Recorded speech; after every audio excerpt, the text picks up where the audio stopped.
El hospital nunca duerme, pero de madrugada cambia su ritmo. No hay bullicio, no hay prisas, solo enfermeras con pasos suaves, médicos con rostros cansados y el sonido de monitores que nunca descansan. Yo, Miguel, llevo más de una década trabajando como guardia nocturno en este hospital de la Ciudad de México. Mi chamba es sencilla en teoría: vigilar las áreas restringidas, cuidar las salidas de emergencia y evitar que cualquiera sin autorización ande rondando donde no debe. Pero últimamente algo no anda bien. Hace unas semanas empezaron los rumores. Un tipo encapuchado ha sido visto en la zona de quirófanos. Nadie sabe cómo entra ni por dónde sale. Las cámaras no lo captan con claridad y cuando alguien intenta alcanzarlo, desaparece. Al principio pensé que eran exageraciones, pero luego comenzaron a faltar cosas. No dinero, no equipo costoso, sino algo peor: insumos médicos, fármacos de uso restringido, anestesia, sedantes, analgésicos fuertes, lo suficiente para hacer daño. Mi trabajo ya no es solo vigilar, ahora estoy cazando a alguien. Esa noche, como siempre, me siento en la cabina de seguridad, revisando los monitores. Son alrededor de las 3 de la madrugada cuando lo veo. Un hombre encapuchado, moviéndose con cautela por el pasillo que conecta las salas de cirugía. Su ropa es oscura y su andar es calculado, como si conociera el lugar. Lo veo detenerse junto a un carrito de instrumental y agacharse detrás de él. No lo pienso 2 veces. Tomo mi radio y corro. Cuando llego al pasillo, el carrito sigue ahí, pero él no. Solo hay una bata quirúrgica desechable y unos guantes de látex en el suelo. No hay salidas cercanas. No hay forma de que se haya ido sin que yo lo viera. Mi radio cruje. ¿Todo bien, Miguel? Me quedo en silencio. Miro alrededor. Las puertas de los quirófanos están cerradas con llave, como deben estarlo a esta hora. No hay señales de forcedura ni huellas. Sí, respondo al fin. Todo en orden. Pero sé que no es cierto. Los días siguientes, los robos aumentan. Falta más anestesia, más medicamentos controlados. Los doctores están preocupados, pero los jefes del hospital no quieren armar escándalo. Prefieren pensar que es una falla en el inventario. Yo sé que no lo es. Sigo viendo al intruso en las cámaras, pero cada vez que voy tras él, ya no está. No deja rastro, solo pequeños detalles que me confirman que no estoy loco. Una gaveta mal cerrada, un frasco fuera de su lugar, un tapabocas tirado en el suelo. Y luego, la peor noche. Son casi las 4 de la mañana. Estoy haciendo mi ronda habitual cuando escucho un ruido sordo en el área de quirófanos. Un golpe. Algo cayó. Corro hacia allá. La luz de emergencia ilumina el pasillo con su tono pálido. El silencio es absoluto. Pero hay algo en el suelo, junto a la puerta de la bodega de insumos. Una jeringa rota. El seguro de la puerta está forzado. Mi mano va a mi radio, pero me detengo. No quiero alertarlo. Empujo la puerta con cuidado. Dentro, el aire huele a químicos y alcohol. Los estantes están desordenados, frascos abiertos, cajas revueltas. Y entonces lo veo. Apenas una silueta agachada junto a un mueble, buscando algo con prisa. Su capucha oculta su rostro, pero sus manos trabajan rápido. ¡Alto ahí!, gruño, entrando con decisión. Él se congela. 1 segundo, 2. Y luego se lanza hacia la otra puerta, la que conecta con los quirófanos. Lo sigo. Corre por el pasillo como si lo conociera de memoria. Yo también lo conozco, pero él es más rápido. Gira en una esquina y cuando llego, ya no está. El pasillo termina en una sola puerta, la sala de cirugía número 3. Empujo la puerta. Está vacía. Solo hay una mesa de operaciones. y sobre ella una caja de instrumental abierta. El hospital entero está sellado en las noches. No hay forma de que haya salido. No hay ventanas accesibles, no hay túneles secretos. Y sin embargo, se ha esfumado. Las autoridades del hospital no me creen. No hay signos de entrada forzada, dice uno de los administradores revisando la puerta de la bodega. Tal vez alguien dejó esto mal cerrado. Los doctores están preocupados, pero sin pruebas claras, nadie quiere levantar una denuncia formal. Pero yo sé la verdad. Esa misma noche, antes de terminar mi turno, reviso las cámaras de seguridad. Adelanto y rebobino, repasando cada segundo de mi persecución. Y entonces lo veo. Cuando el intruso dobla la esquina y desaparece, hay un parpadeo en la grabación. Apenas un segundo, pero suficiente para notar algo extraño. Rebobino. Reviso cuadro por cuadro, y ahí está. Justo antes de que yo llegue, se ve una mano. Alguien abriendo la puerta de cirugía desde dentro. Alguien que ya estaba ahí. Alguien que lo estaba esperando. No dormí ese día. Al siguiente turno, fui con el jefe de seguridad. Le mostré el video. Su expresión cambió. «Mañana lo reportamos», dijo. «Pero no hagas ruido todavía». Esa misma madrugada me llamaron de urgencias. Un paciente murió en cirugía, sobredosis de anestesia. Los doctores dijeron que fue un error. Yo sé que no lo fue.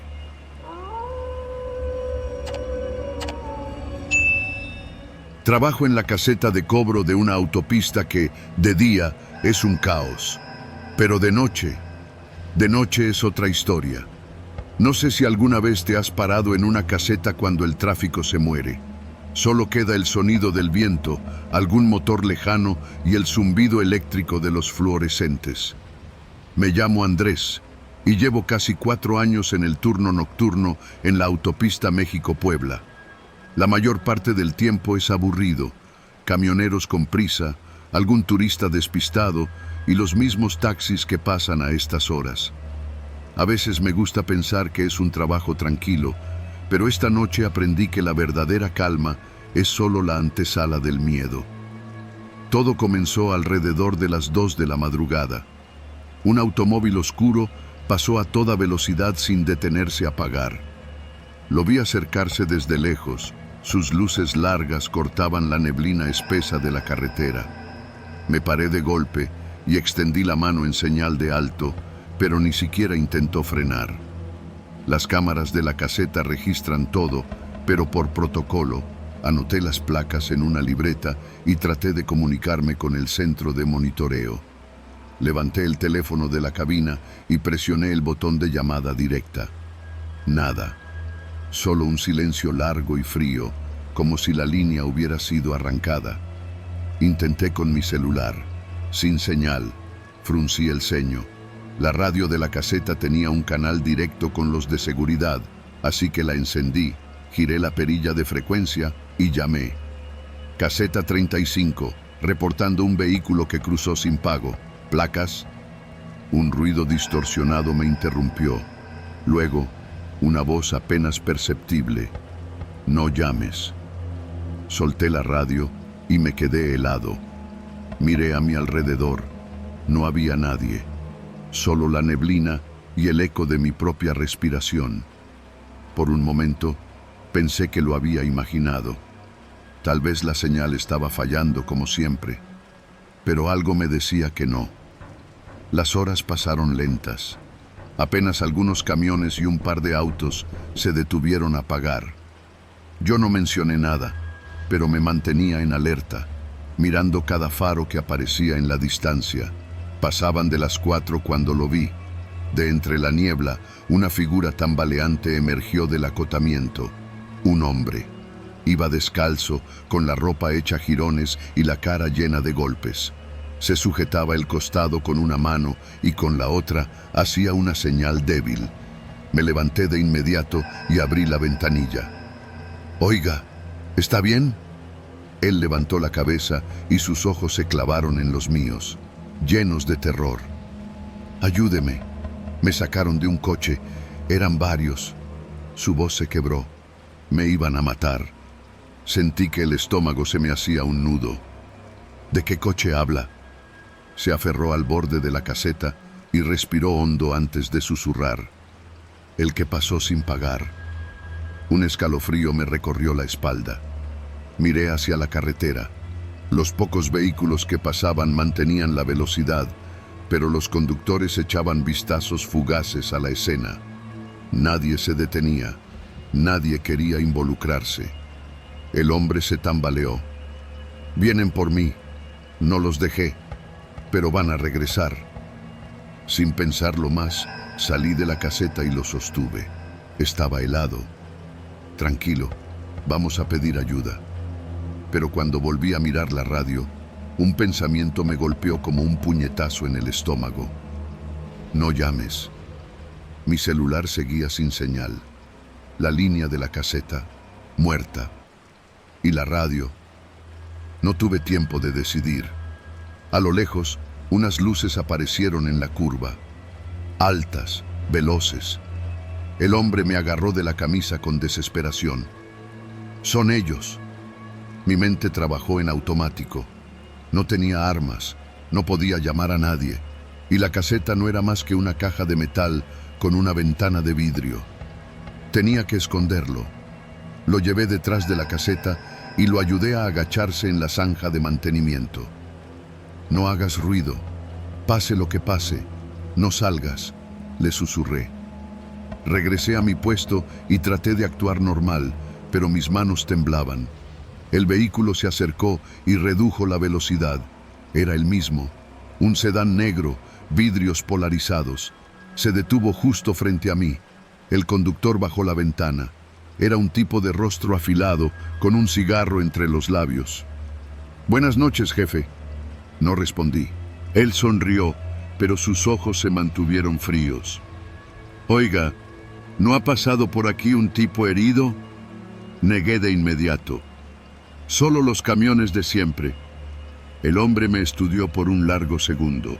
Luego, volteó a ver a su compañero en el asiento del copiloto. Un sujeto fornido con una cicatriz en la mejilla. «Chale, qué raro, se nos perdió». El del cigarro soltó el humo lentamente. «Si lo ve, dígale que tenemos su celular, que se lo vamos a devolver». No respondí. El motor rugió y el coche arrancó de nuevo, pero no se fue lejos. Se estacionó unos metros adelante con las luces apagadas. Sabían que estaba aquí y no se iban a ir sin él. Mi corazón martillaba en mi pecho. Los siguientes minutos fueron insoportables. Miraba el reloj, miraba el coche. No se movían. Entonces, un tráiler apareció a lo lejos. Pensé rápido. Cuando el camión se acercó, agité la mano con desesperación. El conductor bajó la velocidad y yo le grité: «Por favor, ayúdeme». El hombre frunció el ceño. «¿Qué pasa?» «Tengo un herido. Unos tipos lo están buscando. Por favor, lléveselo». El trailero dudó. Miró hacia el coche negro.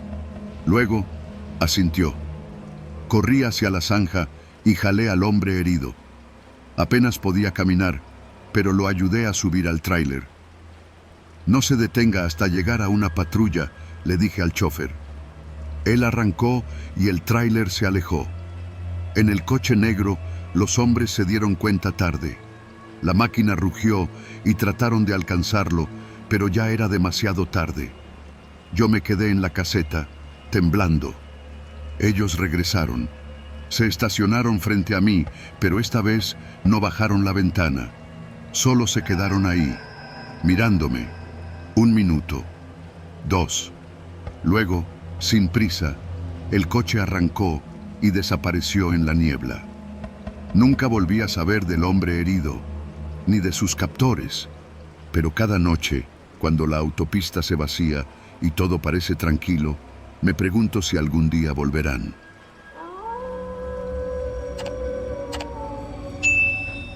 Nunca me ha dado miedo manejar de noche, más bien al revés. Disfruto la tranquilidad de la carretera, cuando el tráfico es escaso y las luces de otros vehículos se ven a lo lejos como luciérnagas esparcidas en la oscuridad. Pero esa noche, en la carretera que conecta Veracruz con la Ciudad de México, algo me hizo cambiar de opinión para siempre.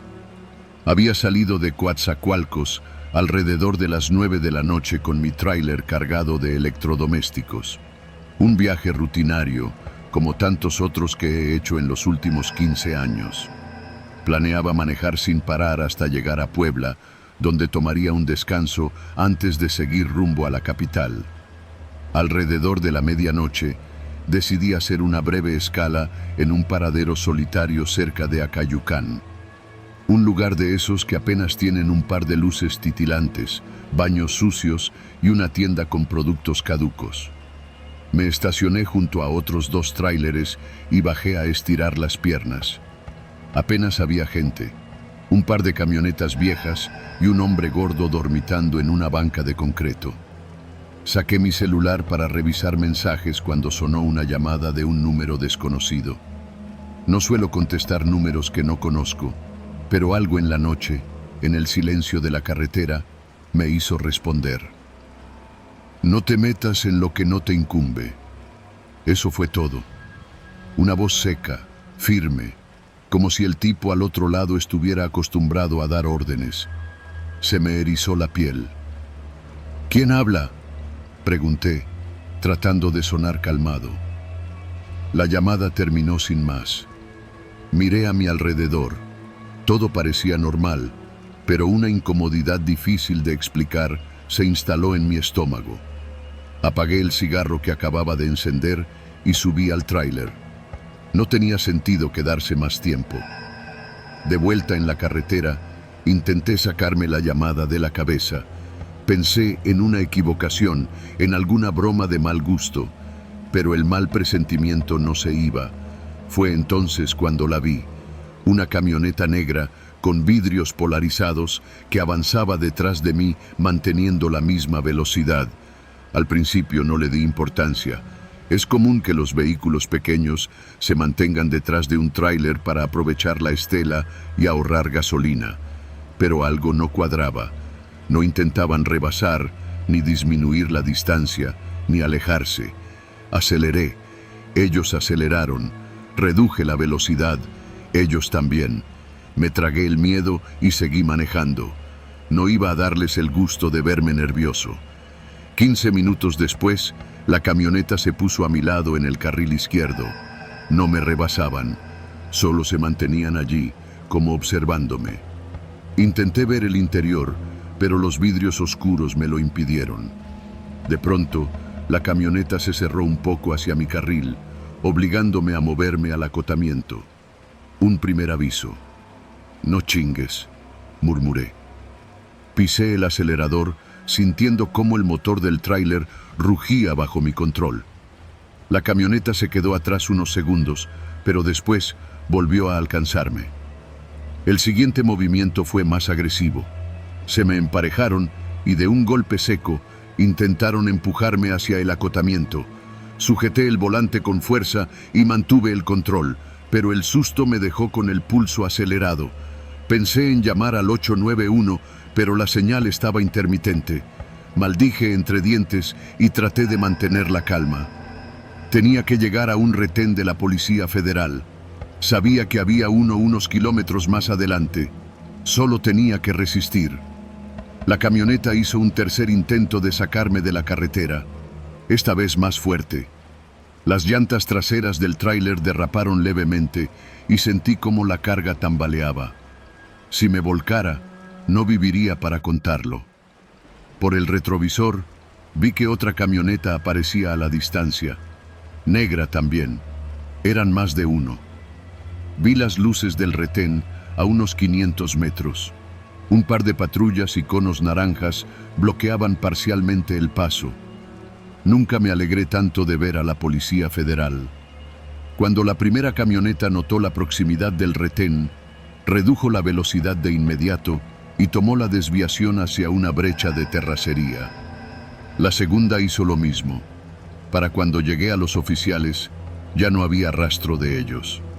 Un agente se acercó a mi ventanilla. Buenas noches. ¿Todo bien, chofer?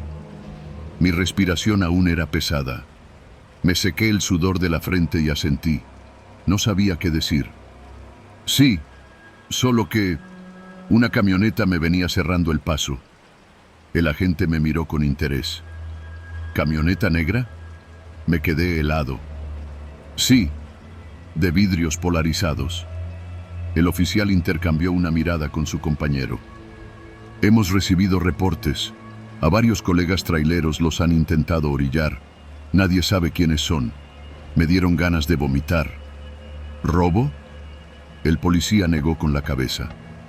Si fuera robo, ya habría casos de mercancía desaparecida. No, esto es otra cosa. Entonces, ¿qué quieren? El agente se encogió de hombros. Algunos dicen que buscan a alguien en específico, que buscan un tráiler en particular. Sentí un escalofrío en la nuca. ¿Y qué hacen con ellos? El policía suspiró y miró la carretera vacía. Los que han parado nunca han vuelto a aparecer. Me quedé callado. Miré el camino oscuro frente a mí. Esa noche no volví a manejar solo.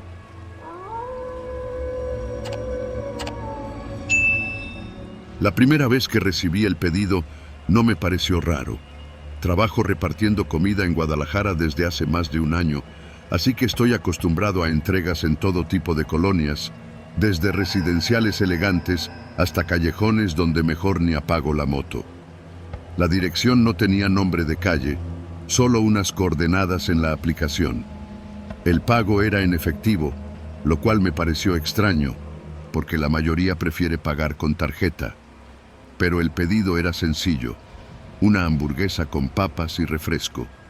Nada que indicara algo fuera de lo normal. Cuando llegué, la zona me pareció rara. Las casas estaban medio abandonadas, algunas con grafitis y ventanas rotas. Solo un par de faroles funcionaban, proyectando sombras largas en el pavimento agrietado. Toqué el claxon una vez, luego otra. Llamé al número de contacto, pero estaba apagado. Esperé unos minutos y nada. Cancelé el pedido y me fui. 2 noches después, la misma historia.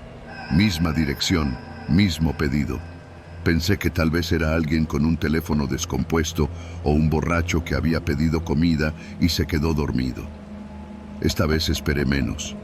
Toqué el claxon, llamé y al no recibir respuesta, me largué. Cuando el pedido apareció por tercera vez en mi pantalla, algo me incomodó. No porque creyera en cosas raras, sino porque había algo inquietante en la insistencia. Los pedidos no aparecen de la nada, alguien los tiene que hacer. Mejor no vayas, güey, me dijo un compañero cuando le conté. A mí me tocó una vez una dirección así y era puro pinche vicio, rateros o quién sabe qué. Pero la paga era buena y al final yo solo entregaba comida. No era mi problema qué hicieran ahí. Esa noche decidí que, si no salían a recibir el pedido, al menos me bajaría a ver qué había en esa calle. Apagué la moto y me quité el casco. El silencio me golpeó. Ni perros, ni voces, ni música. Solo el zumbido de los faroles y el viento moviendo bolsas de basura. Caminé unos metros. La calle estaba peor de lo que recordaba. Casas sin puertas, algunas con los marcos chamuscados, como si hubiera habido un incendio. Un automóvil viejo, sin placas, con los vidrios rotos y cubierto de polvo, estaba estacionado frente a una casa con una barda caída. «Buenas noches», pregunté en voz alta. Nada. Saqué el celular y volví a marcar. La grabación de «El número que usted marcó está apagado» me sonó más siniestra que de costumbre. Iba a regresar a la moto cuando escuché un sonido detrás de mí. Un crujido seco, como si alguien hubiera pisado un pedazo de vidrio. Me quedé inmóvil. ¿Quién anda ahí? Silencio. Di un paso atrás y vi una sombra moverse detrás del auto. Un escalofrío me recorrió el cuerpo. De pronto, un hombre salió de entre las sombras. Delgado, desaliñado, con una gorra sucia y un suéter gris con las mangas rotas. En la mano tenía un cuchillo. «Dame la moto, cabrón». El miedo me paralizó. No era la primera vez que me intentaban asaltar, pero aquí no había nadie. No podía gritar, no podía correr. No traigo nada, hermano, murmuré, levantando las manos. ¡La moto! Su voz era ronca, ansiosa. Di un paso atrás, pero él avanzó. Pensé en arrancar a correr, pero mis llaves estaban en la moto. Si intentaba alcanzarlas, él me apuñalaría antes de que siquiera pudiera subir. Se acercó más. El cuchillo brilló bajo la luz del farol. «La moto o te mato, cabrón». Mi cuerpo actuó antes que mi mente. Con todas mis fuerzas, le lancé la bolsa del pedido a la cara. Las papas volaron por el aire, el refresco cayó al suelo y la hamburguesa se estampó contra su pecho. El tipo se tambaleó. Aproveché el segundo de distracción y corrí hacia la moto. Mis manos temblaban cuando intenté meter la llave. Escuché sus pasos detrás de mí. Giré la llave. El motor rugió.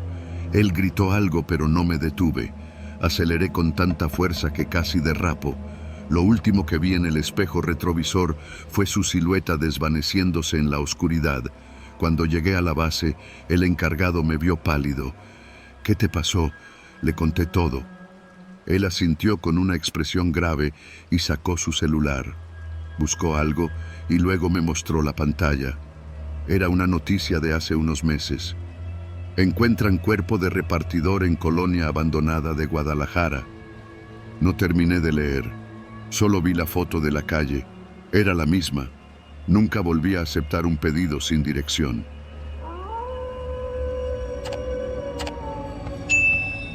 Ser taxista en la Ciudad de México no es fácil. No es solo manejar, es aprender a leer a la gente. Saber cuándo alguien va de buenas, cuándo está borracho, cuándo es mejor no hacer preguntas. A veces, en la madrugada, cuando las calles están casi vacías y el ruido de la ciudad se apaga, me da la sensación de que conduzco por un mundo aparte, un reflejo más oscuro de lo que todos ven de día. Aquella noche pensé que era un viaje más. Estaba estacionado en una esquina de Avenida Revolución, comiendo un pan dulce mientras esperaba pasaje. Ya eran más de las 2 de la mañana. Las calles estaban desiertas, apenas uno que otro coche pasaba a toda velocidad. Entonces, un tipo salió de entre las sombras y golpeó la ventana del copiloto. ¿Libre?, asentí, y él abrió la puerta de golpe. Se metió rápido, agitado, como si lo persiguieran. Cerró y se pasó las manos por la cara. Avenida Insurgentes, rápido. Le di una mirada rápida. No parecía borracho, solo nervioso.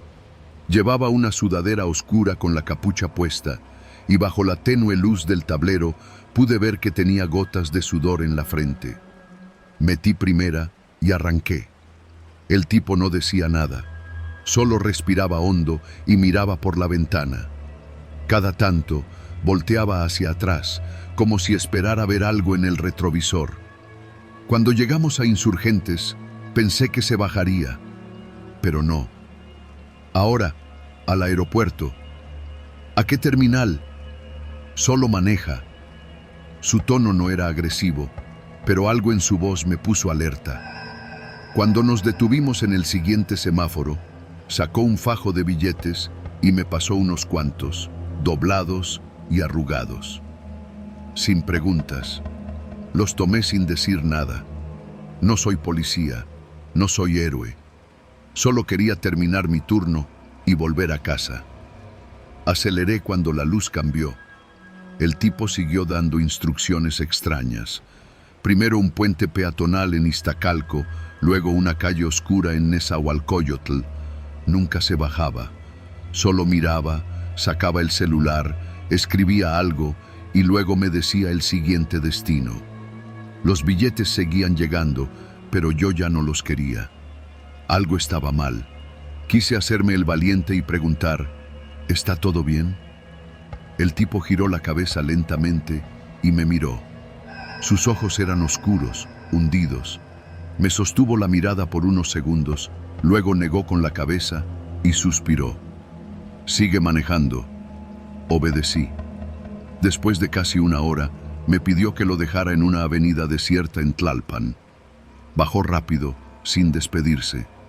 Apenas cerró la puerta, se perdió entre las sombras. Respiré hondo. Ya me quería ir a mi casa. Pero entonces escuché el tono de un celular, no el mío. Volteé y vi que en el asiento trasero había un teléfono. No era cualquier modelo, era uno de esos caros, de los que no compras en pagos chiquitos. Lo agarré. La pantalla estaba encendida. Mensajes en la notificación. ¿Todo está listo? Apúrate, lo tenemos controlado. No la riegues. Si nos cacha la tira, te carga la chingada. El estómago se me hizo un nudo. Deslicé para ver más. Había fotos. No las abrí, pero vi lo suficiente para notar que eran de una casa, un auto y alguien amarrado. Solté el celular como si me quemara. Mi mente iba a 1000 por hora. Tenía dos opciones. Podía ir a la policía. Pero, ¿y si estaban coludidos? ¿Y si el tipo ya sabía quién era yo, qué taxi manejaba? En esta ciudad, los desaparecidos se cuentan por montones. O podía tirar el teléfono y olvidarme de todo, fingir que nunca pasó. La pantalla seguía encendida. Otro mensaje. Avísame en cuanto termines. Mi piel se erizó. El celular sonó. Vibró en mi mano. Un número desconocido. Miré por el espejo retrovisor. La calle estaba vacía, pero en la distancia, bajo la tenue luz de un poste, una figura estaba parada. No me moví. El celular seguía sonando. Entonces, la figura en la sombra sacó su propio teléfono y marcó. Mi sangre se congeló. No esperé más. Puse el celular en el asiento, metí reversa y salí de ahí. No paré hasta llegar a una avenida concurrida. Me orillé y respiré hondo, con las manos temblando sobre el volante. Miré el teléfono una última vez. El mensaje más reciente decía: nos vemos pronto. No me llevé el celular a casa. Lo dejé en la banca de una parada de autobús y me fui sin mirar atrás. No sé qué pasó después. No quiero saber. Solo sé que, desde esa noche, nunca más acepté viajes en la madrugada.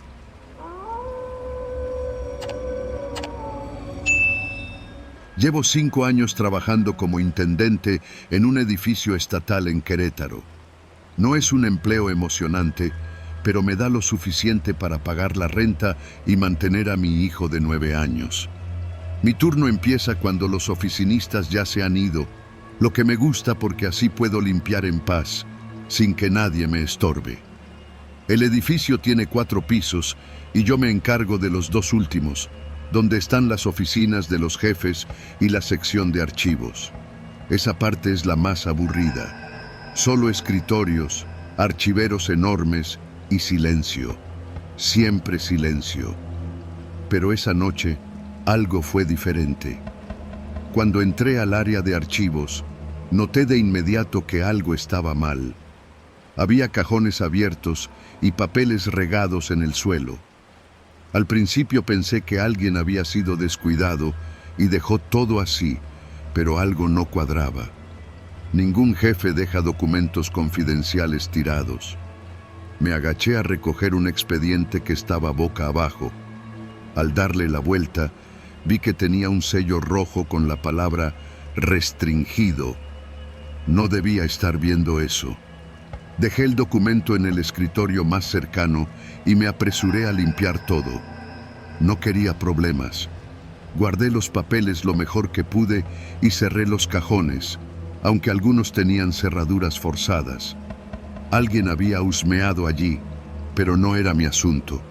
Yo solo pasaba la jerga y vaciaba los botes de basura. Intenté seguir con mi trabajo como si nada, pero un escalofrío me recorrió la espalda durante el resto de la noche. Al día siguiente, cuando llegué al edificio para mi turno, vi a un hombre trajeado esperando en la entrada. Me llamó la atención porque no tenía cara de oficinista común. Era alto, de unos 40 años, con el cabello bien peinado y un reloj caro en la muñeca.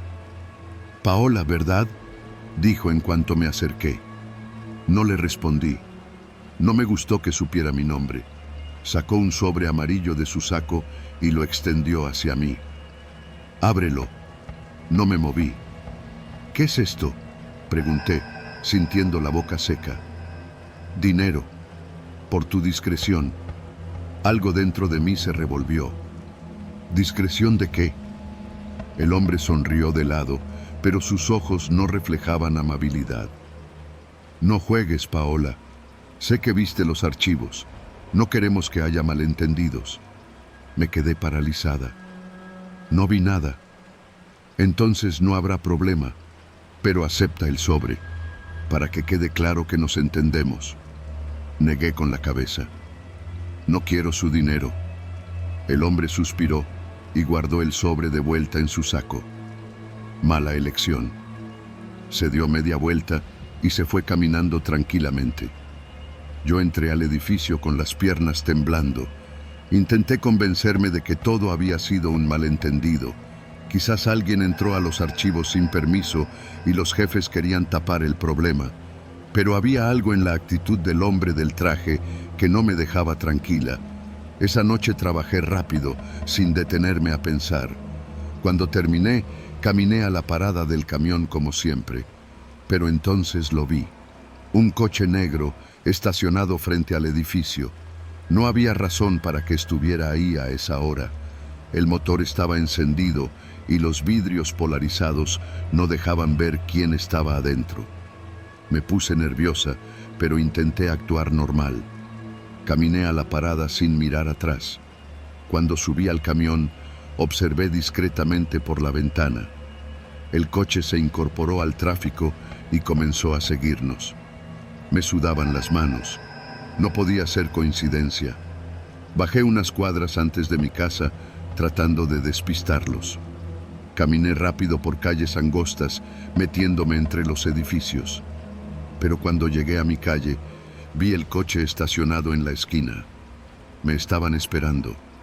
Corrí hasta mi casa y cerré con llave. Mi hijo dormía en su cuarto. Lo revisé para asegurarme de que estaba bien y apagué todas las luces. Toda la noche revisé por la ventana. El coche no se fue hasta poco antes del amanecer. No fui a trabajar al día siguiente. Apagué mi celular y llamé para decir que estaba enferma, pero eso no los detuvo. Por la tarde, alguien tocó la puerta. Miré por la mirilla. Era el hombre del traje. Un miedo helado me recorrió el cuerpo. Me alejé de la puerta sin hacer ruido, esperando que se fuera. «Sabemos que estás ahí, Paola». Mi corazón latía tan fuerte que pensé que lo oiría. «No cometas una estupidez. Tienes un hijo». Sentí que el mundo se me venía encima. El hombre esperó unos segundos más y luego se fue. Esa misma noche, empaqué algunas cosas y tomé a mi hijo de la mano. Nos fuimos sin decirle a nadie. Abandoné el departamento, dejé el trabajo y me largué de Querétaro. No tenía a dónde ir, pero preferí perderlo todo antes de arriesgarme a que les hicieran algo a mi hijo o a mí. Nunca supe qué contenían esos archivos ni por qué querían callarme. Solo entendí algo: hay secretos en este país que es mejor no descubrir.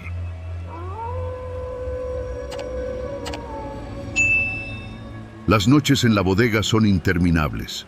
El zumbido de las lámparas fluorescentes es mi única compañía mientras camino entre filas de cajas apiladas con productos electrónicos que valen más que mi sueldo de todo un año.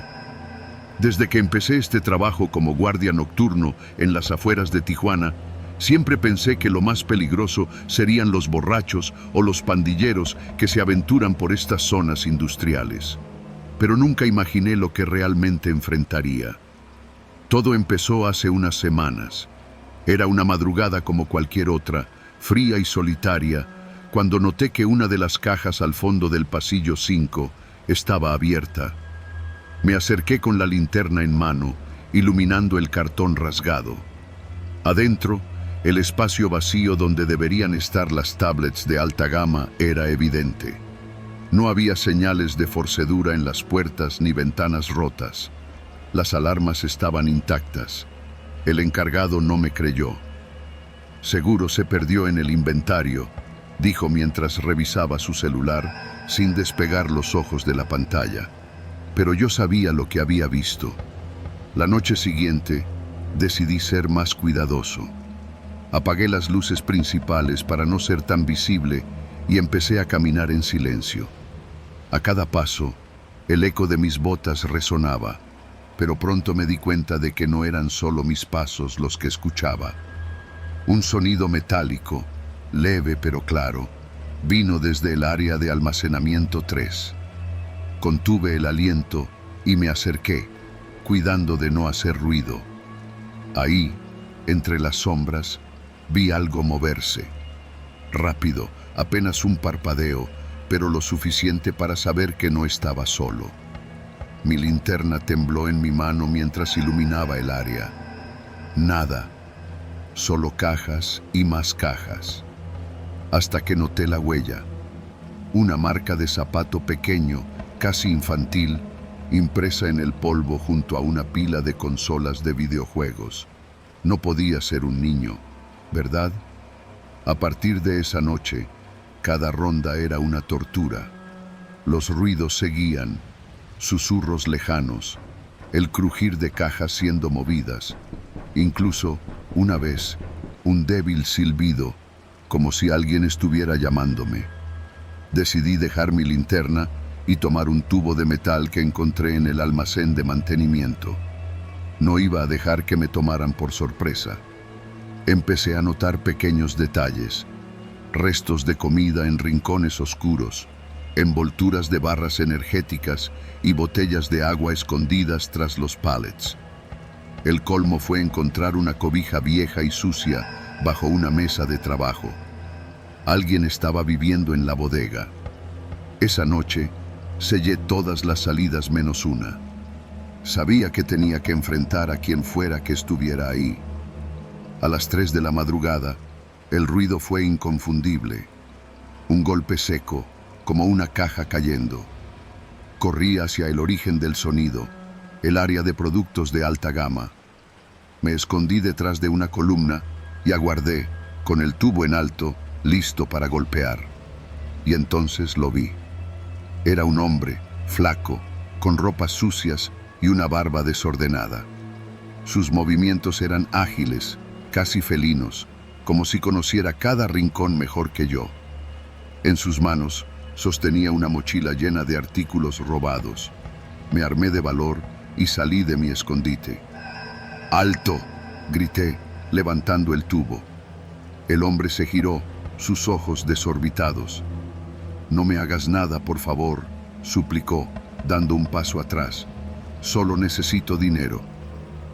«¿Cómo entraste?», pregunté, sin bajar el tubo. «La ventilación», respondió, señalando un ducto apenas visible en el techo. «Nadie la revisa». Sabía que no podía dejarlo ir, pero tampoco podía atacarlo sin más. «Déjalo todo y lárgate», dije, tratando de mantener mi voz firme. «Si te veo otra vez, no seré tan amable». El hombre dejó caer la mochila y con una mirada de odio se escurrió por el pasillo, desapareciendo en las sombras. Creí que eso sería el final. Pero las noches siguientes fueron peores. Cada ruido me hacía saltar, cada sombra parecía esconder algo más siniestro, y entonces el encargado llegó con una noticia que me heló la sangre. «Revisamos las cámaras, Gustavo. Nadie entró ni salió en semanas, ni siquiera el tipo que dijiste haber visto». Pero lo enfrenté. Le dije que se fuera. El encargado me miró, sus ojos llenos de duda. «Nadie cree que estás robando, pero necesitamos pruebas de que alguien más lo está haciendo». Esa noche, sabiendo que mi trabajo y mi cordura estaban en juego, decidí no hacer rondas. Me senté frente a las cámaras, revisando cada rincón de la bodega en busca de ese hombre. Horas pasaron sin novedad, hasta que algo llamó mi atención. En una de las cámaras, la del área de carga, vi movimiento. Apareció una figura delgada, pero no era el hombre que había enfrentado. Era otro, con la misma ropa sucia, el mismo andar sigiloso, y detrás de él, un tercero. Había más.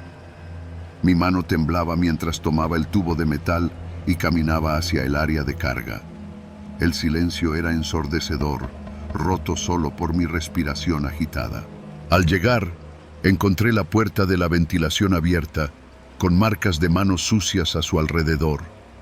No eran solo ladrones, era toda una red de personas que vivían y robaban dentro de la bodega, moviéndose como sombras, escondiéndose donde nadie pensaría buscar.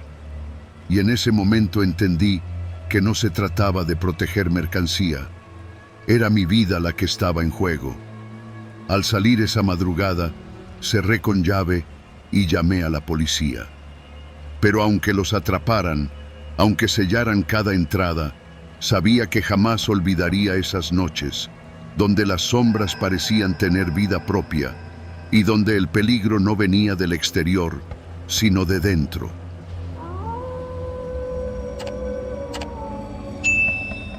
Los turnos nocturnos en la ambulancia nunca son tranquilos, pero hay noches que se sienten distintas. No por los accidentes o la sobredosis, que son el pan de cada día, sino por una sensación en el aire, algo que te dice que sería mejor no salir. Esa noche, estábamos estacionados en la base, cerca de la carretera que conecta la ciudad con el desierto, cuando entró el aviso por radio. Código 35 en la colonia Santa Fe. Masculino herido por arma de fuego. Santa Fe. Malas noticias. Mi compañero Gerardo y yo nos miramos sin decir nada. Llevábamos suficiente tiempo en la frontera como para saber que ningún balazo es un accidente. Pero no podíamos negarnos. Así es este trabajo. Arrancamos la ambulancia y nos dirigimos al punto. Al llegar, la calle estaba casi vacía, solo iluminada por los faroles parpadeantes y las luces de un par de camionetas con los motores encendidos. En el suelo, junto a la banqueta, había un hombre tirado, sujetándose el abdomen con ambas manos. La sangre le empapaba la camisa, y junto a él, un grupo de hombres armados. Uno de ellos, con una chamarra oscura y gorra, se acercó a la ventana de la ambulancia antes de que siquiera apagáramos el motor. Atiéndanlo rápido y sin mamadas. Nada de policías, nada de preguntas. Gerardo tragó saliva. Yo solo asentí. Bajamos con el equipo y nos arrodillamos junto al herido. Tenía al menos 3 impactos de bala en el torso y la pierna. Su respiración era superficial, pero aún estaba consciente. Sus ojos se movían rápido, como si tratara de medir la situación. «Vamos a estabilizarlo», dije, con la voz más firme que pude. «Haz lo que tengas que hacer, pero que aguante», dijo otro de los hombres, recargando un rifle en el hombro. El herido gimió cuando presioné la herida para contener la hemorragia. Gerardo sacó un vendaje y empezó a asegurar la pierna. Todo en automático, como robots. Pero entonces, uno de los tipos que estaba al fondo del grupo dijo algo que nos puso fríos. «Este cabrón es de los contras». Se hizo un silencio pesado. El tipo de la chamarra volteó a ver al herido y frunció el ceño. «¿Es cierto eso?». El hombre en el suelo no respondió. Sus labios se movieron apenas, como si intentara decir algo, pero la sangre burbujeó en su boca. Uno de los otros hombres, el más joven del grupo, escupió al suelo y desenfundó su pistola. «Si es de los contras, lo dejamos morir aquí mismo».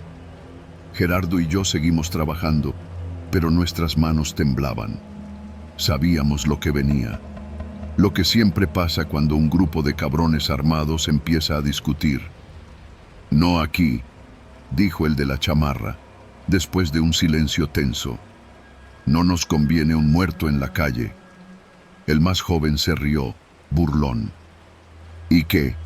¿Nos lo llevamos y le hacemos un hoyo en el desierto?». Pero estos pendejos ya lo vieron, soltó otro, señalándonos con la barbilla. Ahí lo entendimos. No estaban hablando solo del herido. Yo sentí la sangre bajar hasta mis pies. Gerardo me miró y supe que estaba pensando lo mismo que yo. Si nos llevaban, ya no saldríamos de ahí. Ya casi terminamos, dije rápido, sin levantar la vista. Que se apuren, ordenó uno. Terminamos de vendarlo y le pusimos una vía para que no perdiera más sangre. Pero aunque lo estabilizáramos, sin un hospital no duraría mucho. Listo, pero necesita atención en un hospital, solté. Silencio. El de la chamarra me miró como si estuviera decidiendo algo. Luego se agachó y le habló al herido. ¿Quién te mandó, cabrón? El tipo apenas podía hablar, pero murmuró algo que no entendí. Y entonces, sin aviso, el de la chamarra sacó su pistola y le disparó en la cabeza. El estruendo nos sacudió. Gerardo se quedó paralizado, con los ojos muy abiertos. Yo sentí algo caliente en la cara. Unas gotas de sangre me salpicaron. Listo, ya no necesita hospital, dijo el tipo con frialdad. Los demás se rieron, como si fuera un chiste. Yo no podía moverme, solo miraba el cuerpo, aún temblando por los espasmos finales. El de la chamarra nos volvió a ver. No vieron nada. Ninguno de los dos respondió. Él nos sostuvo la mirada unos segundos y después hizo un gesto con la cabeza. Lárguense. No lo pensamos. Recogimos nuestro equipo con las manos temblorosas y subimos a la ambulancia. Gerardo metió reversa y aceleró sin mirar atrás. El camino de regreso fue silencioso. Solo se escuchaba nuestra respiración agitada. Cuando llegamos a la base, el supervisor nos vio pálidos. ¿Todo bien? Asentimos. No dijimos nada, porque lo que habíamos visto, lo que había pasado, no podía decirse, no podía reportarse. Aquí, en la frontera, nadie quiere ser testigo.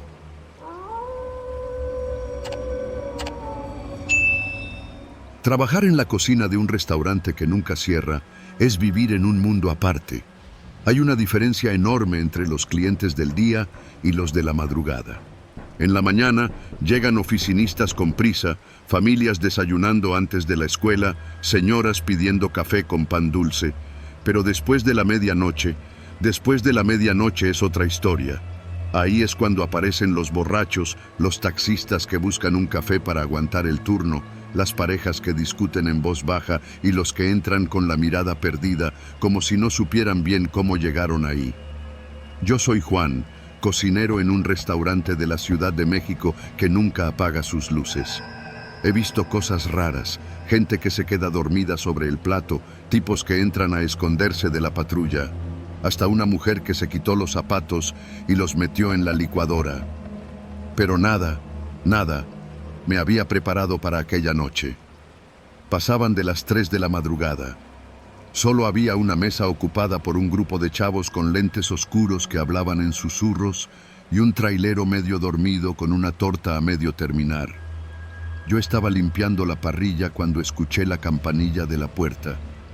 No presté atención al principio, pero cuando miré de reojo al recién llegado, algo en mi estómago se tensó. El tipo era delgado, con la ropa hecha un desastre. Tenía el rostro cubierto de moretones, los labios partidos y un hilo de sangre seca en la sien. No llevaba chamarra, a pesar del frío, y caminaba lento, como si cada paso le doliera. Se acercó al mostrador y se apoyó con ambas manos. «Un vaso de agua», murmuró. El mesero, un chavo nuevo que apenas llevaba 2 semanas, lo miró con incomodidad. «Sí, en un momento». Le sirvió el agua en un vaso de unicel y se lo dejó sobre el mostrador. El hombre lo tomó con ambas manos y bebió despacio, con los ojos cerrados. «¿Quiere algo más?», preguntó el mesero, pero el tipo no respondió. Terminó el agua, dejó el vaso vacío sobre el mostrador y se dio la vuelta sin decir nada. Caminó hacia la puerta y salió. Solo entonces noté las gotas de sangre en el piso. El mesero y yo nos quedamos en silencio. ¿Qué pedo con ese güey?, susurró. Yo no dije nada. Agarré un trapo y limpié el suelo sin hacer preguntas. Lo último que quieres en la madrugada es hacer preguntas. A la noche siguiente, el restaurante estaba más tranquilo. No había borrachos, no había clientes raros. Parecía una noche normal, hasta que entraron ellos. Eran 4, todos vestidos con chamarra oscura, uno con gorra, otro con un diente de oro que brilló bajo la luz del mostrador. No tenían hambre, eso se notaba. El de la gorra habló primero. «Buenas noches, jefe. Buscamos a alguien». Mi pecho se apretó. «¿Quién?». El tipo sonrió, pero sus ojos seguían fríos. Uno que se pasó de lanza, delgado, con la cara madreada. Lo vieron cerca de aquí anoche. No respondí. El del diente de oro se inclinó sobre el mostrador. «Seguro lo viste. Es flaco, medio jodido. Pidió agua. ¿Te suena?». Yo quería decir que no había visto a nadie, pero no soy buen mentiroso. El tipo de la gorra metió la mano en la bolsa de su chamarra y sacó algo. Billetes arrugados. «Si nos dices, esto es tuyo». Los billetes quedaron sobre el mostrador. No los toqué. Podía sentir el sudor en mi espalda. El mesero del turno nocturno salió de la cocina, vio la escena y se quedó congelado en la puerta. Los tipos lo notaron. «¿Y tú, chavo? ¿Viste algo?». Él negó con la cabeza tan rápido que pensé que se iba a desnucar. El de la gorra suspiró. «Miren, es fácil. Nos dicen y nos vamos. No queremos pedos». Mi boca estaba seca. No sé por qué, pero pensé en el hombre de la noche anterior, en su cara golpeada, en su forma de beber el agua como si llevara horas sin probar nada, y en esas gotas de sangre en el piso. Negué despacio. No vi a nadie. El de la gorra apretó la mandíbula. El de diente de oro sonrió.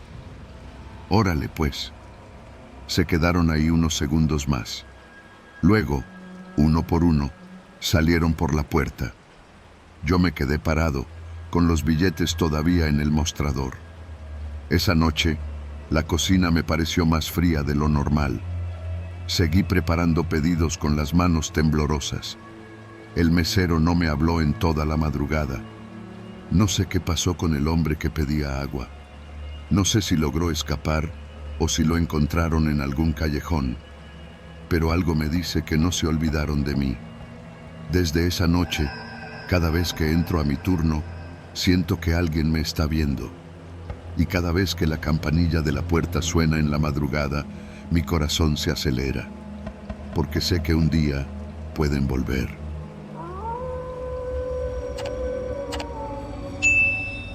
No es el mejor trabajo del mundo, pero paga las cuentas. Ser cajera de banco en Monterrey no es tan malo si ignoras a los clientes groseros, las horas eternas y la paranoia de saber que cualquier día te puede tocar un asalto.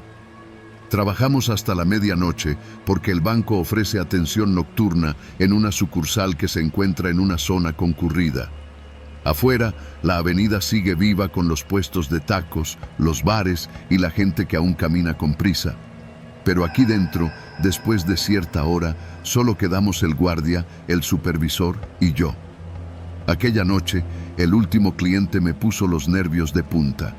El hombre entró con una sudadera oscura y una gorra que le tapaba media cara. Caminaba lento, mirando a su alrededor de una manera que no me gustó nada. La mano derecha la llevaba en el bolsillo de su pantalón.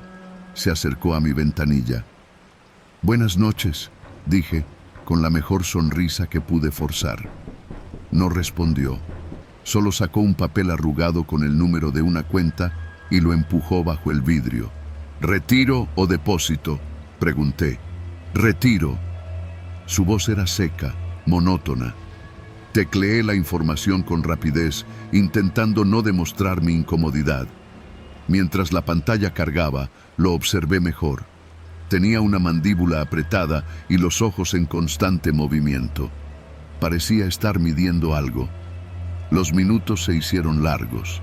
Finalmente, imprimí el recibo y deslicé el dinero por la ranura. «Gracias», dijo sin mirarme y dio un paso atrás. Esperé a que se fuera, pero no lo hizo. Se quedó ahí, como si estuviera decidiendo algo. Mi mano sudaba sobre el teclado. Después de unos segundos eternos, se giró y comenzó a merodear el banco. El guardia lo notó. Caminó hacia él con su mano en el cinturón, donde llevaba el arma. «¿Necesita algo más, señor?» El tipo levantó la vista como si acabara de despertar de un trance, y de repente corrió. Pasó junto al guardia, empujando la puerta de salida con tanta fuerza que casi la arrancó. Afuera, se perdió entre la gente. Mi corazón no dejó de latir con fuerza en toda la noche. Días después, la noticia llegó. Un grupo de ladrones había estado asaltando bancos en la ciudad. No entraban disparando ni gritando, sino que analizaban el lugar, las cámaras, las salidas. Se aprendían los horarios, identificaban los puntos ciegos, y el hombre de la sudadera encajaba en la descripción de uno de ellos. Desde entonces, no he podido dejar de pensar en él, porque la última vez que lo vi, no parecía estar robando, parecía estar esperando. Las noches en el banco se volvieron insoportables. Cada cliente me ponía en alerta, cada sonido me hacía voltear, cada sombra en la puerta me parecía la de un hombre con gorra y sudadera. El guardia trató de tranquilizarme. «No va a pasar nada, Claudia. Aquí estamos bien protegidos». Pero no se trataba de protección. Se trataba de la sensación de ser observada, porque desde esa noche lo veía en todas partes. Nunca dentro del banco, pero sí afuera, al otro lado de la calle, parado junto a un puesto de tacos, sentado en la banca de la parada del camión, apoyado en un coche con vidrios polarizados, siempre solo, siempre con la gorra baja, como si esperara algo, como si esperara por mí. El supervisor intentó calmarme cuando se lo conté. «Claudia, es Monterrey. Aquí siempre hay gente merodeando. No te sugestiones». Pero no era mi imaginación. Una noche, cuando salí del banco para tomar un taxi, lo vi de cerca. Estaba recargado en un poste, fumando. Cuando pasé junto a él, exhaló el humo y sonrió. Una sonrisa breve, apenas un movimiento en su rostro, pero suficiente para saber que lo hacía a propósito. Esa noche no dormí. Empecé a cambiar mis horarios de salida. Pedía taxis distintos. Me aseguraba de que el guardia me viera subir a un auto antes de irse. Pero una noche, el banco estaba más vacío de lo normal. El guardia tuvo que salir temprano por una emergencia familiar. Mi supervisor estaba en la oficina, terminando un reporte. Yo me quedé sola en la ventanilla, contando el efectivo antes de cerrar. Fue entonces cuando el vidrio de la entrada se oscureció. Miré hacia arriba. Ahí estaba, de pie, afuera del banco, con las manos en los bolsillos. Mi garganta se cerró. Él no se movía. Solo estaba ahí, mirándome. Mi primer instinto fue llamar al guardia, pero no estaba. Mi segundo instinto fue llamar a mi supervisor. Pero cuando giré la cabeza hacia la oficina, vi que la puerta estaba entreabierta y la luz apagada. El banco estaba en completo silencio. Tragué saliva y miré de nuevo hacia la entrada. El hombre ya no estaba, pero la puerta del banco estaba abierta. No recuerdo exactamente lo que pasó después. Sé que tomé mi teléfono, que marqué a emergencias, que corrí hacia la oficina para buscar a mi supervisor. La silla estaba tirada. Había papeles regados en el suelo y la computadora aún encendida, pero él no estaba. Cuando la policía llegó, revisaron todo el banco. No faltaba dinero, No faltaba equipo, no había señales de robo, pero tampoco había rastro de mi supervisor. Y hasta la fecha, nunca lo encontraron.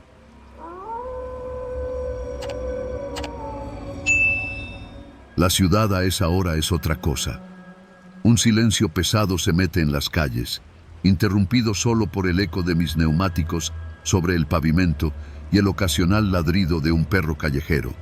Llevo años repartiendo periódicos en Puebla y ya conozco cada esquina, cada callejón donde mejor no detenerse. Esa madrugada, la rutina era la misma. El asiento del copiloto lleno de diarios, el termito con café tibio y la radio sonando bajito para no espantar el sueño. Iba por una avenida amplia, desierta, cuando un auto negro apareció de la nada. Venía tan rápido que apenas me dio tiempo de reaccionar. Tuve que girar el volante con fuerza para no chocar. El coche pasó a centímetros del mío y siguió de largo, perdiéndose en la oscuridad. «Pinche loco», murmuré, con el corazón acelerado. Pisé el freno un momento para recuperar el aliento. Luego seguí mi ruta, pero con más cuidado. Unos minutos después, al dar vuelta en una avenida, lo vi de nuevo. El mismo coche negro. Estaba en medio de la calle, con las luces encendidas. El motor aún rugía, pero no había nadie dentro. Bajé la velocidad. Algo no cuadraba. Entonces vi la puerta del copiloto. Tenía sangre. La mancha se extendía en la chapa, gruesa y fresca, como si alguien la hubiera arrastrado con la mano al abrir la puerta. Mi estómago se cerró. Miré a mi alrededor. No había nadie, ni un alma.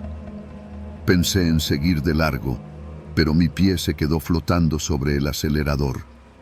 Podría ser un accidente, alguien herido pidiendo ayuda, pero también podría ser otra cosa.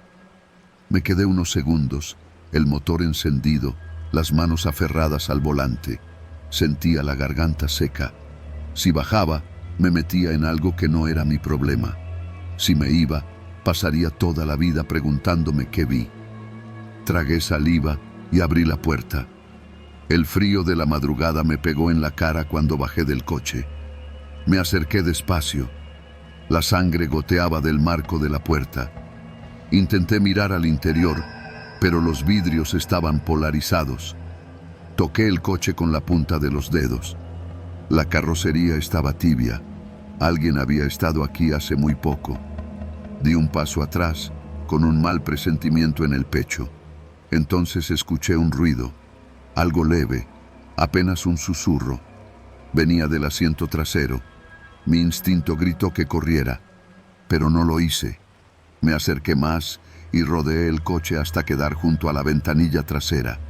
Me incliné un poco y miré adentro. Y ahí estaba, una mujer, su cara pegada contra el vidrio, los ojos abiertos y la garganta cortada. Su boca estaba apenas entreabierta, como si hubiera tratado de decir algo antes de morir. Un hilo de sangre seca le cruzaba la mejilla. No sé cuánto tiempo me quedé ahí, inmóvil. La adrenalina me explotó en el cuerpo cuando escuché otro ruido. No en el coche, detrás de mí. Me giré de golpe. Al fondo de la calle, a unos metros de mi coche, había una sombra. Un hombre, alto, flaco, parado bajo un farol, mirándome. No podía ver su cara, pero su postura era suficiente. Sabía que lo había visto.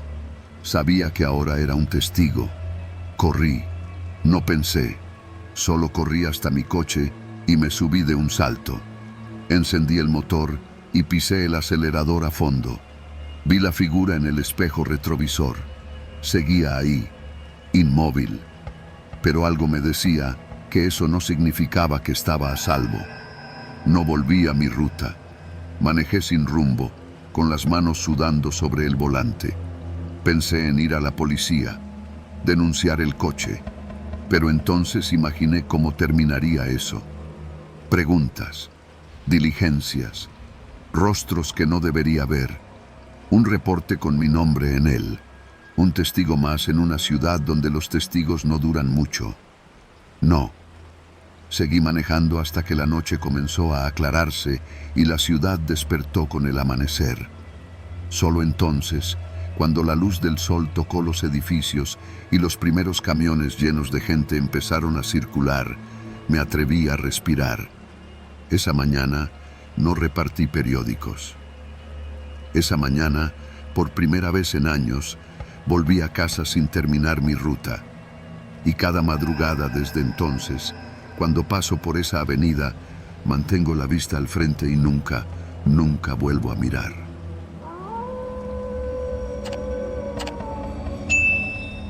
Tijuana nunca duerme, pero de noche cambia de rostro. No importa cuántos años lleve trabajando como barrendero en estas calles, siempre hay una parte de la ciudad que se siente diferente cuando cae la oscuridad. Las luces de los bares y las cantinas iluminan el centro, donde la gente todavía camina con prisa o tropieza con los efectos del alcohol. Pero en los barrios que rodean el corazón de la ciudad, la historia es otra. Calles vacías, esquinas en penumbra, puertas cerradas con cerrojos gruesos. Ahí es donde paso la mayor parte de mi turno. Mi ruta empieza a las 10 de la noche, cuando la ciudad empieza a bajar el ritmo y las banquetas quedan cubiertas de basura, envolturas de comida, latas de cerveza, volantes arrugados de promociones de farmacias. Empujo mi carrito, lleno de bolsas negras y un recogedor de mango largo, mientras la escoba raspa el suelo.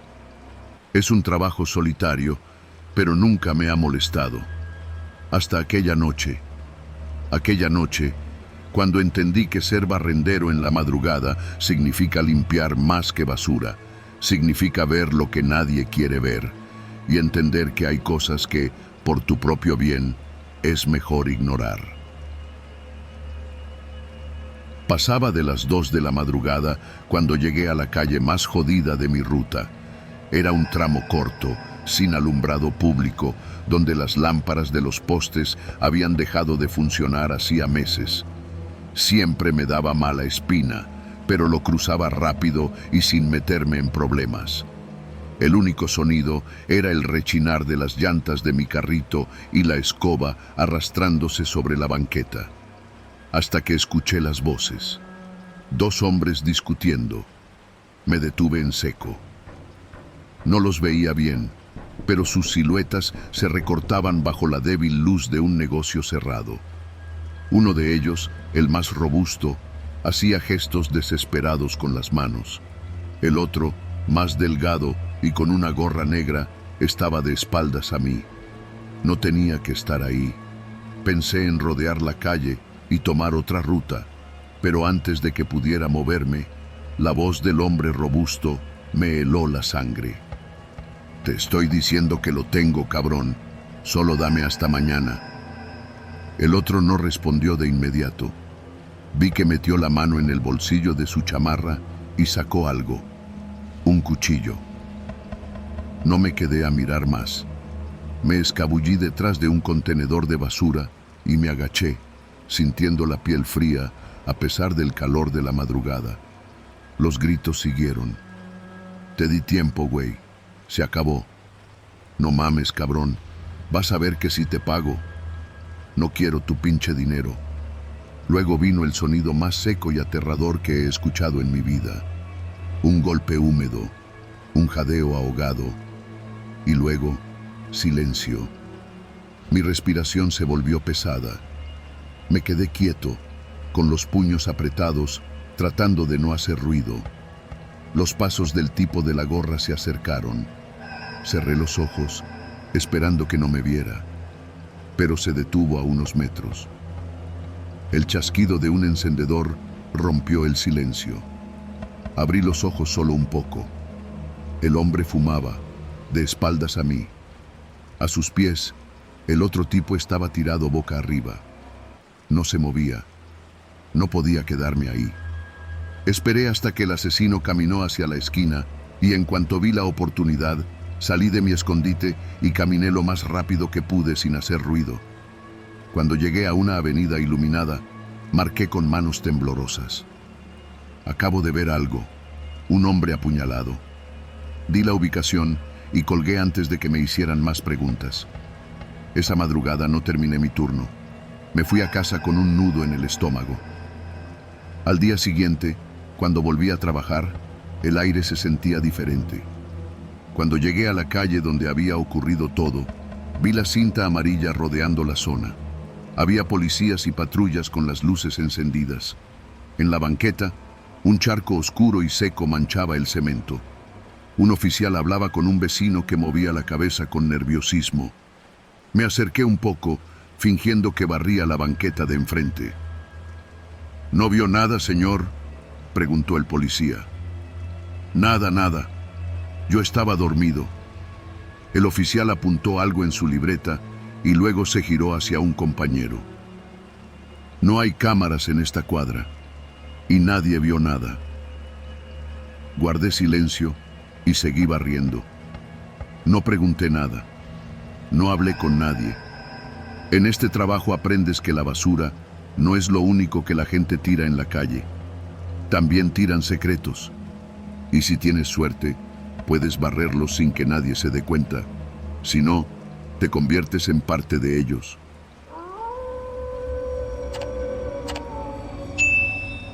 Trabajar en una farmacia de 24 horas es ver la ciudad desde otro ángulo. De día, la gente entra apresurada, pide un paracetamol, unas vitaminas, se forma y se va. Pero en la madrugada las cosas cambian. Yo soy Marisol. Llevo 3 años en el turno nocturno de una farmacia en Aguascalientes. Está en un cruce grande, cerca de un hospital, así que los clientes nunca faltan. De noche llegan enfermeras comprando suero, señores con gastritis, mamás desesperadas por un antibiótico para su niño con fiebre. Pero también llega otro tipo de gente, los que no quieren receta para un medicamento controlado, los que pagan con billetes sudados y no te miran a los ojos, los que se quedan mucho tiempo en la entrada, como esperando algo. Con el tiempo, aprendes a identificar el peligro, pero a veces, cuando más segura te sientes, la noche te recuerda quién manda. Eran casi las 3 de la mañana cuando entró él. Al principio no me pareció raro. Era alto, delgado, con una sudadera negra y gorra. No me miró al entrar, solo fue directo al estante de los analgésicos y se quedó ahí, sin moverse. Yo estaba en la caja, revisando un inventario en la computadora. Lo observé de reojo. Pasaron varios minutos y no agarró nada. «Buenas noches, ¿necesita ayuda?», pregunté con mi tono de siempre. El tipo se acercó lentamente al mostrador. «Sí, deme clonazepam». No me sorprendió. Era común que lo pidieran sin receta, como si bastara con pedirlo y ya. «Lo siento, pero es medicamento controlado, solo con receta vigente». El tipo exhaló fuerte, como si le molestara que yo existiera. «Te pago extra», negué. «No es cuestión de dinero. No puedo venderlo sin receta». El ambiente cambió. Lo sentí de inmediato. El tipo se inclinó sobre el mostrador. Sus manos estaban tensas, los nudillos blancos. «No te estoy preguntando. Dámelo». Me quedé congelada. Afuera no había clientes. No había nadie. «No puedo», repetí, más bajo esta vez. El tipo chasqueó la lengua y golpeó el mostrador con la palma abierta. «¿Crees que estoy jugando?». Vi algo en sus ojos, algo que me dijo que no le importaba si había cámaras, si yo gritaba, si después lo buscaban. El miedo me subió por la espalda. No respondí. Me giré como si fuera a buscar algo en la repisa, pero en realidad apreté el botón de pánico debajo del mostrador. El tipo notó mi movimiento. «No mames», susurró. Dio un paso atrás, sacó el celular del bolsillo y comenzó a teclear rápido. Segundos después, me miró una última vez y salió apresurado. Solo cuando lo vi desaparecer en la oscuridad, me atreví a respirar. Me quedé inmóvil. El silencio en la farmacia era absoluto, como si todo esperara a que yo reaccionara. Entonces, lo escuché. Vibración. Bajé la vista y vi un celular sobre el mostrador. Su celular. La pantalla se encendió con un mensaje. ¿Qué pasó? ¿Tienes las pastillas? No lo toqué. Vibró de nuevo. No tardes, cabrón. Ya vienen por él. Mi corazón se detuvo un segundo. ¿Por quién? El teléfono vibró una vez más. Si no las consigues, te chingas tú también. Mi piel se erizó. No supe qué hacer. Quise marcar a la policía, pero mi voz se atoró en la garganta. Fuera de la farmacia, en la esquina, vi a alguien más. Otro hombre. Diferente. No se movía. Solo estaba ahí, con el celular en la mano, mirando hacia mi dirección. Esperando. Esperando a que el otro volviera. Esperando a que algo pasara. No me quedé a averiguarlo. Apagué las luces de la farmacia, cerré la caja con llave y me fui al almacén. No salí hasta que amaneció. Cuando volví al mostrador, el celular ya no estaba.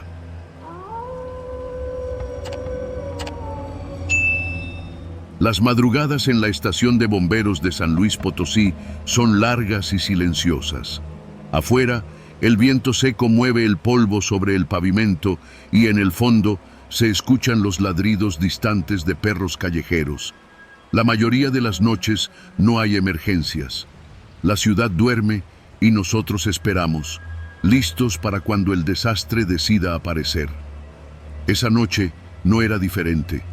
Eran poco más de las 3 cuando la alarma sonó, rompiendo la calma.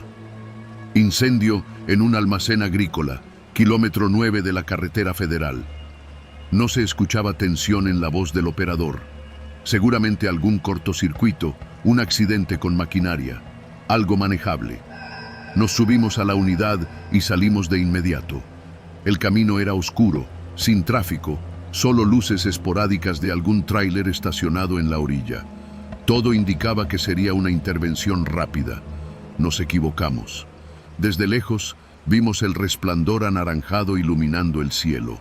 Al dar la vuelta en un camino de terracería, el almacén apareció frente a nosotros. Una estructura metálica de gran tamaño, consumida por las llamas. El calor se sentía incluso antes de bajar del camión. Pero lo que hizo que todos nos detuviéramos un segundo no fue el fuego. Fueron los bidones de gasolina regados por el suelo. «Esto no fue un accidente», murmuró Estrada, el capitán. Nadie respondió. Solo tomamos las mangueras y nos pusimos a trabajar. El fuego estaba descontrolado. Golpeaba las vigas de acero, haciendo que la estructura crujiera. Nos movimos rápido, evitando los focos de calor más intensos. Fue entonces cuando se escucharon los disparos, lejanos, pero claros. Nos congelamos. El eco de los balazos retumbó en la madrugada, rebotando en las paredes metálicas del almacén. Luego, motores rugiendo. Giré la cabeza y vi las luces de varios vehículos alejándose a toda velocidad por el camino de terracería. Nadie dijo nada, pero todos entendimos. Nos habíamos metido en algo que no era solo un incendio. Seguimos trabajando en silencio, con los sentidos alertas. Con el paso de los minutos, las llamas cedieron. El agua y la espuma hicieron su trabajo, dejando a su paso un esqueleto negro y humeante de lo que alguna vez fue el almacén.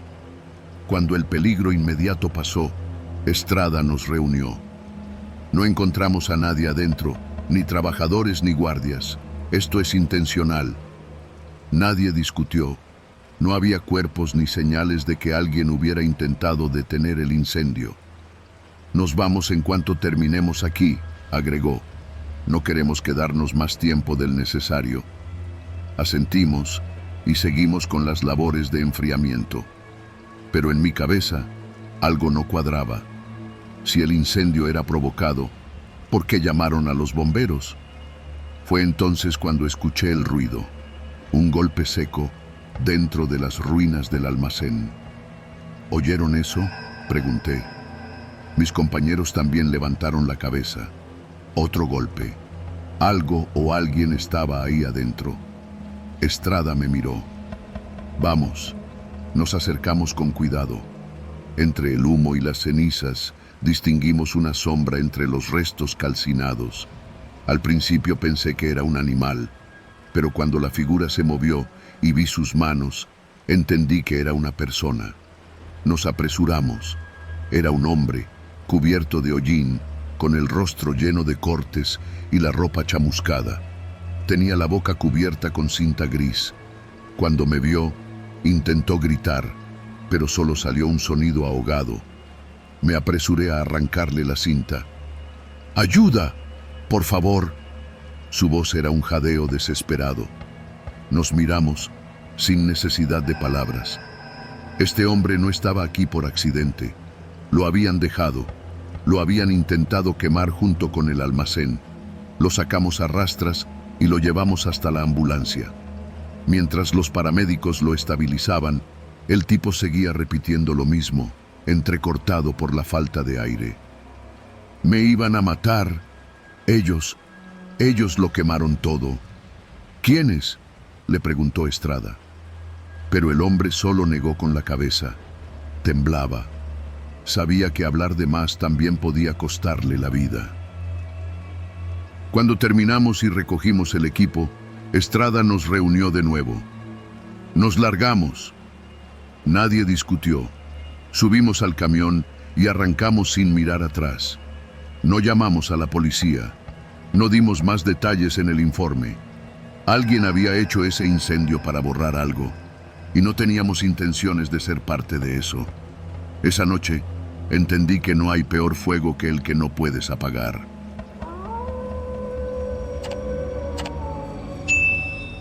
Trabajo como guardia de seguridad en un campus universitario al sur de la Ciudad de México. Mi turno empieza a las 9 de la noche y termina poco antes del amanecer. No es un mal trabajo. A esa hora el lugar está casi vacío, con excepción de algunos estudiantes que se quedan en la biblioteca o los que salen tarde de sus clases nocturnas. La mayor parte del tiempo solo camino por los pasillos, reviso salones y patrullo las áreas comunes. En teoría, no debería pasar nada. Pero hace un par de semanas comenzaron a desaparecer equipos de cómputo y material de los laboratorios de ingeniería. Primero fueron cosas pequeñas, un par de proyectores, un par de teclados. Luego, los robos se volvieron más descarados. Impresoras, laptops, hasta microscopios del laboratorio de biotecnología. Los directivos estaban furiosos, pero nadie tenía idea de cómo se llevaban las cosas. El campus era grande y aunque había cámaras en los accesos principales, había muchas zonas ciegas. Yo tenía la sospecha de que alguien de adentro estaba involucrado, y aquella noche me lo confirmaron. Eran más de las 2 de la madrugada cuando pasé cerca de la Facultad de Ingeniería. Todo estaba oscuro y en silencio, como siempre. Pero al doblar una esquina, noté algo que me hizo detenerme en seco. Una luz encendida en el tercer piso. Fruncí el ceño. A esa hora no debería haber nadie ahí. Toqué el radio en mi cinturón, pero dudé en reportarlo. Podía ser algún profesor que olvidó apagar la luz o un estudiante que se quedó encerrado. No valía la pena levantar una alerta por eso. Decidí subir a revisar. Atravesé el pasillo principal y tomé las escaleras en silencio. Mis botas resonaban contra los escalones de mármol mientras mi mano sudorosa sujetaba la linterna. Al llegar al tercer piso, avancé despacio, pegado a la pared. La luz venía del laboratorio de electrónica. La puerta estaba entreabierta. Me acerqué y con mucho cuidado miré por la rendija. Mi estómago se revolvió. Adentro, 2 tipos vestidos con ropa oscura llenaban cajas con laptops, osciloscopios y otros equipos. Uno de ellos, un hombre de cabello rapado y chamarra deportiva, cerraba la tapa de una caja mientras el otro, más delgado y con una sudadera con capucha, revisaba una mochila. No eran estudiantes. El aire en la habitación se sentía pesado. Sabía que debía hacer algo, pero ¿qué? Pude haberme ido, fingir que no vi nada y seguir mi ronda como si nada hubiera pasado. Pero si estos tipos estaban robando el equipo, significaba que alguien de adentro los había dejado entrar. Y si seguían así, en un par de semanas no iba a quedar nada en los laboratorios. Respiré hondo y empujé la puerta. ¿Qué están haciendo aquí?, pregunté con la voz más firme que pude. Los dos tipos voltearon al mismo tiempo. El de la chamarra deportiva metió la mano en su bolsillo y sacó algo que brilló con la luz blanca del laboratorio. Un cuchillo. «No te metas, cabrón». Su voz era baja, sin una pizca de miedo. El otro, el de la sudadera, sacó una navaja más pequeña y la giró en su mano con tranquilidad. «Dale la vuelta y lárgate, guardia. Aquí no viste nada». Mis piernas querían moverse, pero me quedé firme. «No pueden estar aquí. Voy a tener que reportarlos». El de la chamarra bufó y dio un paso hacia mí. «¿Neta? ¿Y qué vas a hacer? ¿Llamar a la poli? Para cuando lleguen ya vamos a estar bien lejos. Mejor no hagas pendejadas». Tragué saliva. El radio en mi cinturón era mi única oportunidad. Si lograba presionar el botón de emergencia, tal vez los guardias de la caseta alcanzarían a llegar antes de que se fueran. Pero si lo hacía, también podían decidir que era más fácil deshacerse de mí antes de escapar. Apreté los dientes y tomé una decisión. Moví la mano lentamente hacia mi cinturón. Ellos no reaccionaron de inmediato hasta que sintieron el clic del radio. El de la chamarra se me fue encima. No me dio tiempo de esquivar. Me empujó contra la pared y el dolor me recorrió la espalda. El tipo de la sudadera se acercó y me agarró del cuello de la camisa. «Te dije que no hicieras pendejadas». Levantó la navaja y la presionó contra mi abdomen. No la clavó, pero la presión de la hoja era suficiente para que entendiera la amenaza. «Vas a quedarte aquí, bien calladito, y en 10 minutos todo esto ya se acabó». Mi respiración era agitada. Sabía que si hacía un movimiento en falso, podía terminar con un agujero en el estómago.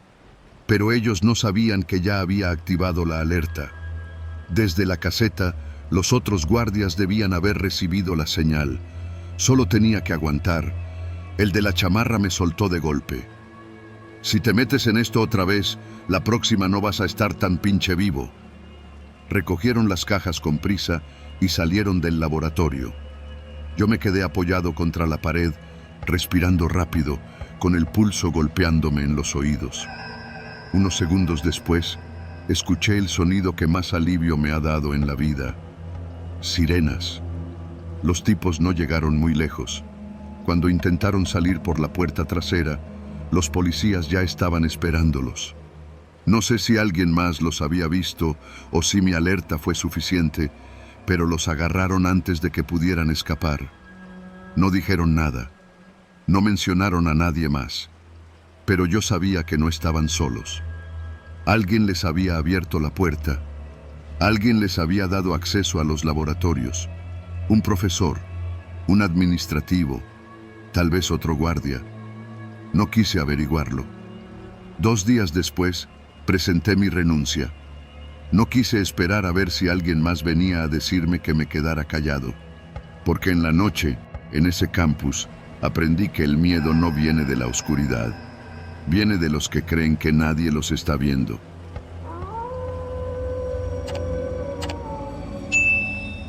Trabajo en la exploración de una mina en Zacatecas. No soy minero, no pico piedra ni manejo explosivos. Mi labor es verificar la estabilidad de los túneles y registrar la profundidad alcanzada. Caminar, medir, anotar. Trabajo en el turno nocturno, cuando las máquinas se detienen y solo quedamos unos cuantos dentro de la mina, asegurándonos de que todo siga en pie. No debería haber nada que temer aquí abajo, pero cuando pasas tantas horas en la oscuridad, el miedo se convierte en un compañero. No el miedo a los fantasmas, como dicen algunos. No el miedo a los derrumbes, aunque también existe. El miedo real es a lo que puede estar aquí contigo, a lo que puede estar mirándote sin que tú lo veas, a lo que descubrí esa noche. Eran casi las 11 cuando empecé mi ronda. El campamento estaba en calma. Los otros trabajadores descansaban en los barracones o fumaban cerca de la entrada de la mina. Solo quedábamos unos cuantos dentro. Mi ruta de inspección era la de siempre. Bajaba por los túneles principales, revisaba las paredes, anotaba cualquier señal de inestabilidad. Pero al llegar al nivel más bajo de la mina, algo me hizo detenerme. Las marcas en la roca eran extrañas. No las típicas perforaciones de los taladros mecánicos, sino golpes irregulares, hechos con herramientas manuales, como si alguien hubiera estado trabajando en secreto. Y entonces vi las huellas en el suelo, pisadas recientes, marcadas en el polvo. No eran de los trabajadores. Alguien más había estado ahí. Mi corazón latía con fuerza mientras seguía las huellas. Me llevaron hasta una grieta en la pared, un pasadizo angosto que no estaba en los planos. Agaché la cabeza y entré. El aire cambió de inmediato, más denso, más caliente. Sentí que me adentraba en algo que no debía encontrar, y lo encontré. Al fondo del pasillo, en una pequeña cámara abierta en la roca, había herramientas, picos, palas, linternas de batería, sacos llenos de mineral. Alguien estaba extrayendo material de la mina sin permiso. Alguien estaba trabajando en la oscuridad y yo lo había descubierto. Sentí un escalofrío. Si esta gente había logrado operar aquí sin ser detectada, significaba que conocían la mina mejor que yo. Significaba que sabían esconderse. Significaba que, si me encontraban, yo también desaparecería en la oscuridad. Mi primer instinto fue salir corriendo, pero me obligué a mantener la calma. Di media vuelta, tratando de no hacer ruido, y entonces, en la distancia, escuché pasos. Apagué la lámpara de mi casco y me quedé quieto. Los pasos venían desde el túnel de entrada. No eran los míos, no era mi imaginación. Alguien estaba ahí. Y no venía solo. Escuché susurros, voces bajas. No entendí lo que decían, pero sonaban tensas, apresuradas. Respiré hondo y busqué un escondite. Había un montón de costales apilados en una esquina. Me agaché detrás de ellos, conteniendo la respiración. Los pasos se acercaron. Mi corazón golpeaba contra mi pecho. Pude verlos a contraluz. 2 hombres. Uno bajo y fornido, con una lámpara en la mano. Otro más delgado, con una mochila colgada al hombro. «Falta un costal», dijo el de la lámpara. «Seguro lo sacaron antes», respondió el otro. El de la lámpara caminó hacia los sacos donde yo me escondía. Estaba a menos de 2 metros de mí. Si me descubrían, no había salida. El hombre se inclinó, revisó un costal. Yo apreté los puños, esperando lo peor. Pero entonces, el otro lo llamó desde la entrada. «Vámonos, ya es tarde». El de la lámpara dudó un segundo. Luego gruñó y se alejó. Escuché sus pasos perderse en el túnel. Esperé. Esperé hasta que el silencio volvió a llenar la mina. Cuando estuve seguro de que se habían ido, salí de mi escondite y corrí. Corrí con todas mis fuerzas. Esa noche no dormí. Al día siguiente, informé al supervisor sobre la inestabilidad del túnel. No mencioné lo que vi. Solo dije que había grietas, que era peligroso. Logré que enviaran un equipo a sellarlo con concreto.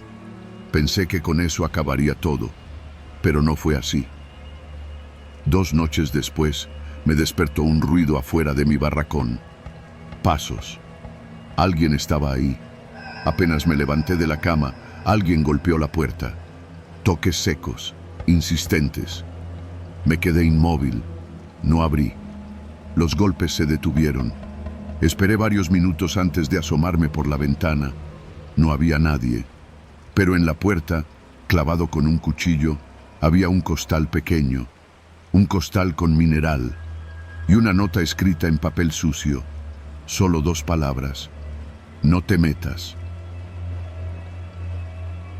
A la mañana siguiente, fui con mi supervisor y presenté mi renuncia. No iba a esperar a ver qué pasaba después. Esa misma tarde, dejé el campamento. No miré atrás. No quiero saber quiénes eran. No quiero saber hasta dónde llega el negocio.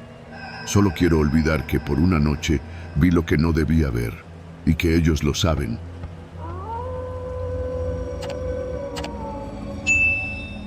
En la planta de empaque, la rutina es monótona.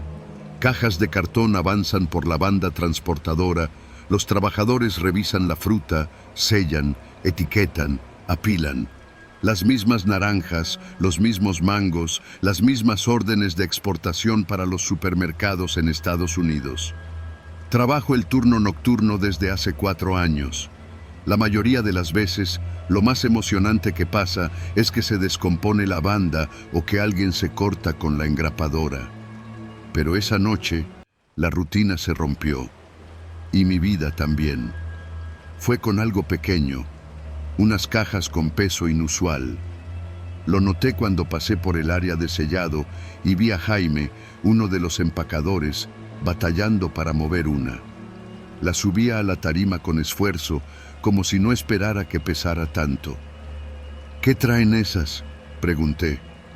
Jaime se encogió de hombros. No sé, jefa, vienen más pesadas que las demás. Me acerqué y puse las manos sobre la caja. Definitivamente pesaba más de lo normal. Levanté la tapa con cuidado. Los mangos estaban ahí, acomodados como siempre, pero algo no olía bien. Me incliné un poco más.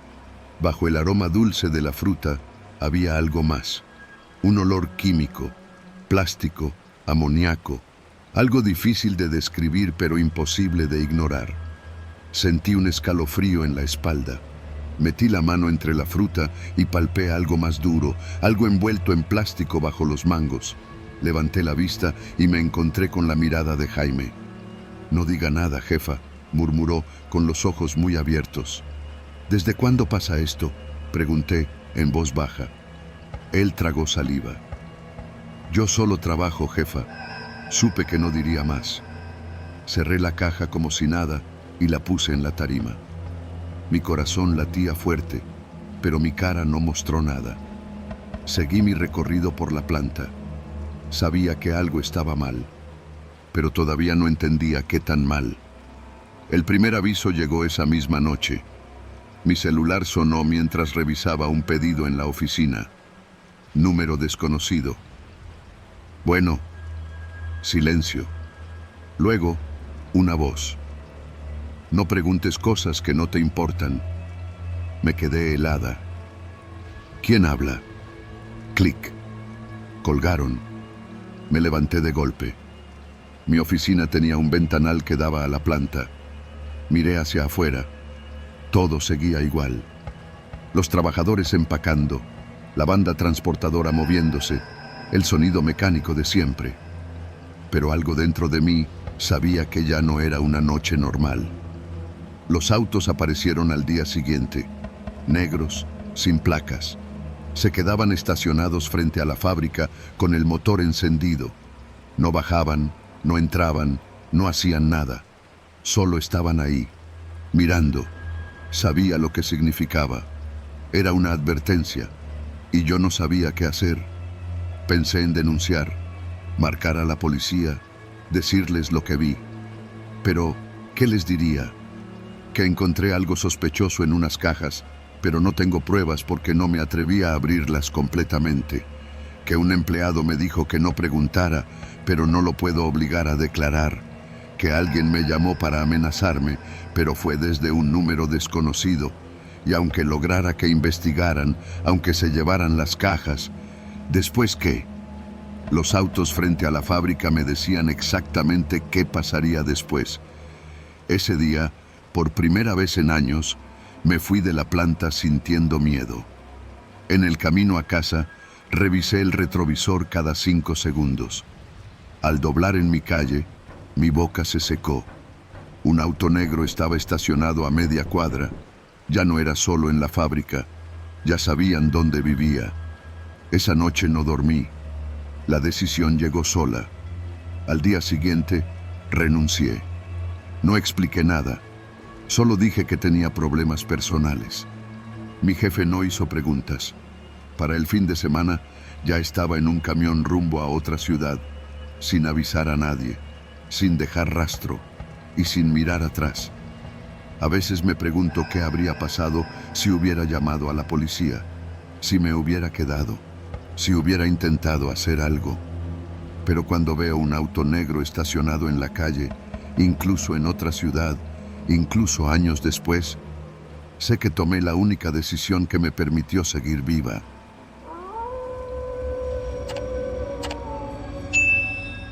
Llevo más de una década administrando este motel de carretera. No es el mejor trabajo del mundo, pero paga las cuentas y es tranquilo la mayor parte del tiempo. Ubicado entre Guadalajara y Colima, a la orilla de la autopista, la mayoría de nuestros clientes son viajeros cansados, traileros que necesitan un descanso o parejas que prefieren discreción. Aquí nadie hace preguntas. Aprendí rápido que es mejor no meterse en la vida de los demás. Pero aquella noche me encontré en la peor encrucijada de mi vida. Pasaban de las 2 de la madrugada cuando vi los faros de una camioneta acercarse por la entrada principal. No era raro recibir clientes a esa hora, pero algo en la forma en que el vehículo se detuvo, de golpe y sin titubeos, me puso en alerta. Era una camioneta negra, de modelo reciente, con los vidrios polarizados. Se quedó un momento con el motor encendido antes de que la puerta del conductor se abriera. Un hombre bajó, alto, con una chaqueta de cuero y botas gastadas. Caminó hacia la recepción con la seguridad de alguien que no está acostumbrado a recibir un no como respuesta. Me aclaré la garganta y traté de actuar normal. Buenas noches, ¿en qué le puedo ayudar? El hombre me miró de arriba abajo antes de responder. Necesito una habitación, algo discreto. Su tono era seco, sin rastro de cortesía. Asentí y empecé a llenar el registro. Son 350 por noche, dije, sin hacer contacto visual. El tipo sacó un fajo de billetes y dejó 2000 sobre el mostrador. Que nadie nos moleste. Sentí un sudor frío recorrerme la espalda. Antes de que pudiera responder, la puerta del copiloto se abrió y otros 2 hombres bajaron de la camioneta. Entre ellos, arrastraban a alguien. Un hombre, con la cabeza cubierta por una capucha y las manos amarradas a la espalda. Mi primer instinto fue fingir que no vi nada. Mantuve la vista en la pantalla de la computadora, intentando controlar la respiración. Habitación número 7, murmuré, entregándole la llave. El tipo sonrió de lado, tomó la llave y se giró sin decir nada más. Los vi por el ventanal de la recepción mientras caminaban hacia la habitación. Uno de ellos empujó al rehén, haciéndolo tropezar antes de abrir la puerta y meterlo a la fuerza. El sonido del portazo resonó en todo el motel. Me quedé con el corazón latiéndome en la garganta. No tenía idea de qué hacer. Esperé unos minutos antes de actuar. Me aseguré de que la recepción estuviera vacía y con las manos temblorosas abrí el monitor de seguridad. El motel tenía cámaras en los pasillos y en la entrada de cada habitación. Revisé la número 7. La imagen en blanco y negro mostraba la puerta cerrada, pero el pasillo estaba vacío. Cambié a la cámara de la entrada. La camioneta seguía ahí, con el motor apagado, como si estuvieran listos para largarse en cualquier momento. Volví a la cámara del pasillo. La puerta de la habitación se abrió. Uno de los hombres salió y encendió un cigarro. Por el ángulo de la cámara no podía ver lo que ocurría adentro, pero la forma en que el tipo miraba hacia el interior me decía que no era nada bueno. La sangre me palpitaba en los oídos. Esto no era solo un robo o un ajuste de cuentas menor. Esto era un secuestro y yo estaba en medio de él. Mis manos flotaron sobre el teclado. Podía hacer una llamada anónima a la policía, dar la dirección del motel y desaparecer del mapa. Pero, ¿y si ellos se enteraban de que fui yo? La camioneta estaba a solo unos metros de la recepción. ¿Qué pasaba si escuchaban las sirenas antes de tiempo y decidían que era más fácil deshacerse de testigos? Traté de pensar con claridad. Una patrulla pasaba ocasionalmente por la carretera. Tal vez si los veía y les hacía una seña. Un grito ahogado salió de la habitación número 7.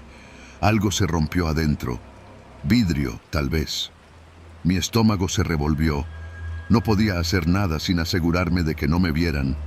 Pero entonces, el hombre que fumaba volteó directo hacia la cámara. Mi piel se heló. Exhaló una última bocanada de humo y tiró el cigarro al suelo antes de dar un paso hacia la recepción. Le vi venir por el pasillo con paso tranquilo, como si supiera exactamente lo que iba a hacer. Sentí el impulso de apagar las cámaras, pero ya era tarde. Abrió la puerta y entró sin pedir permiso. ¿Tienes café?, preguntó con una sonrisa casual. Tragué saliva.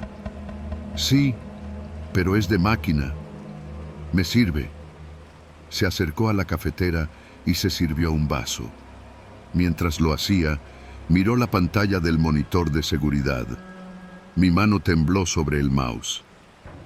¿Qué tan seguido revisas las cámaras?, preguntó, sin levantar la vista. Solo cuando hay ruido, mentí. El hombre asintió y le dio un sorbo a su café. Luego sacó un billete de 500 y lo dejó sobre el mostrador. No hay ruido, ¿verdad? Negué de inmediato. Nada. Su sonrisa se amplió y me dio una palmada en el hombro antes de salir de la recepción. No respiré hasta que lo vi alejarse por el pasillo. No volví a revisar las cámaras. No hice llamadas. Solo apagué las luces de la recepción y esperé. 1 hora después, los vi salir.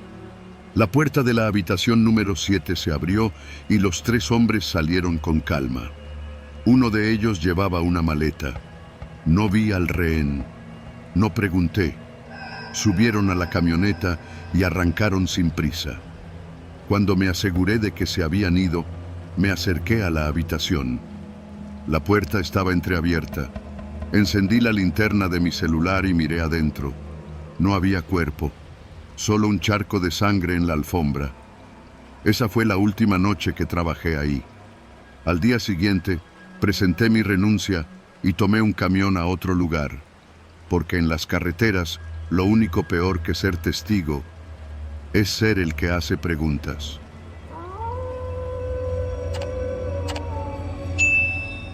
Trabajo como supervisor nocturno en un centro de datos en Monterrey. No es el empleo más emocionante del mundo, pero paga bien y no tengo que lidiar con gente. Mi responsabilidad es simple: monitorear los servidores, revisar el acceso restringido y asegurarme de que todo funcione sin problemas. O al menos, eso creía, porque en las últimas semanas algo ha estado ocurriendo dentro del edificio, algo que no debería ser posible, y ahora sé que alguien más está aquí, alguien que no debería estar. El centro de datos es un búnker de concreto y acero, con seguridad al nivel de un banco, cámaras en cada pasillo, sensores de movimiento, cerraduras biométricas. Aquí se almacenan datos de clientes corporativos, bancos, gobiernos, información demasiado valiosa como para correr riesgos. Trabajo en el turno nocturno, cuando el edificio está vacío y todo es silencioso, salvo por el zumbido constante de los servidores. Mi única compañía es el guardia de seguridad, un tipo llamado Martín, que se la pasa viendo videos en su teléfono. Pero hace 3 semanas, algo extraño comenzó a suceder. Todo empezó con una alerta de intrusión en un área sellada. Esa noche, poco después de la medianoche, mi pantalla de monitoreo se iluminó con un mensaje. Alerta, acceso no autorizado, sala de servidores 3. Fruncí el ceño. Nadie debería estar ahí a esas horas. Revisé el registro de acceso. No había ninguna entrada reciente. Abrí las cámaras de seguridad. Pantalla en negro. Intenté cambiar de vista. Nada. Un segundo después, la transmisión regresó, pero la imagen se había saltado varios minutos, como si alguien hubiera cortado la señal justo en el momento clave. Un error técnico, pensé. Reinicié el sistema y olvidé el asunto, hasta que volvió a pasar. 2 noches después, la misma alerta, misma sala, mismo corte en las cámaras. Martín y yo bajamos juntos a revisar. Entramos a la sala de servidores y no encontramos nada raro. Todo parecía en orden, hasta que miré con más detalle. Uno de los racks tenía cables desconectados, y junto a él, en el suelo, había algo que no debía estar ahí. Una unidad USB. Me arrodillé y la recogí con cuidado. Era un dispositivo de alta capacidad, de los que usan para transferencias masivas de datos. Eso no tenía sentido. Si alguien había estado aquí para robar información, ¿cómo había entrado sin activar las alarmas? Y peor aún, ¿cómo había salido sin que lo viéramos? Martín revisó las cerraduras biométricas. No había registros de acceso. Era como si alguien hubiera atravesado paredes. Esa noche, cuando regresé a mi oficina, revisé las grabaciones desde otro ángulo y noté algo escalofriante. Justo antes de que la señal se cortara, un reflejo en la pantalla mostró algo en la sala de servidores. No un error, no una interferencia, era una silueta. Alguien estaba ahí, alguien que se movía en la oscuridad y que nos estaba observando. Lo reporté con mi jefe al día siguiente. No pareció tomarme en serio. Debió ser un fallo en el sistema, dijo. Pero si eso te preocupa, refuerza la seguridad y monitorea más de cerca. Eso fue todo. Nadie iba a investigar más, así que decidí hacerlo yo. A partir de entonces, cada noche revisé las cámaras antes y después de los cortes. Siempre pasaba lo mismo. Aparición de una silueta borrosa en los reflejos. Corte de señal. Cuando la imagen volvía, el intruso ya no estaba, pero algo sí cambiaba cada vez. Pequeñas modificaciones en los servidores, cables desconectados, equipos reiniciados, como si estuvieran buscando algo, como si alguien estuviera robando información en tiempo real. La siguiente noche, decidí esperarlo. Me escondí en la sala de servidores antes de que ocurriera el corte. Apagué mi linterna y me quedé en silencio, pegado contra un rincón oscuro. Esperé. Pasaron minutos.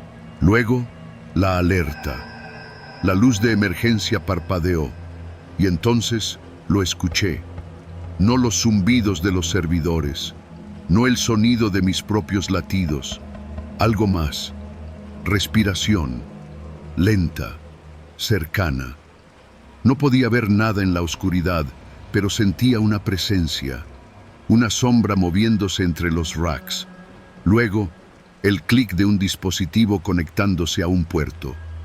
Alguien estaba ahí, trabajando en la penumbra.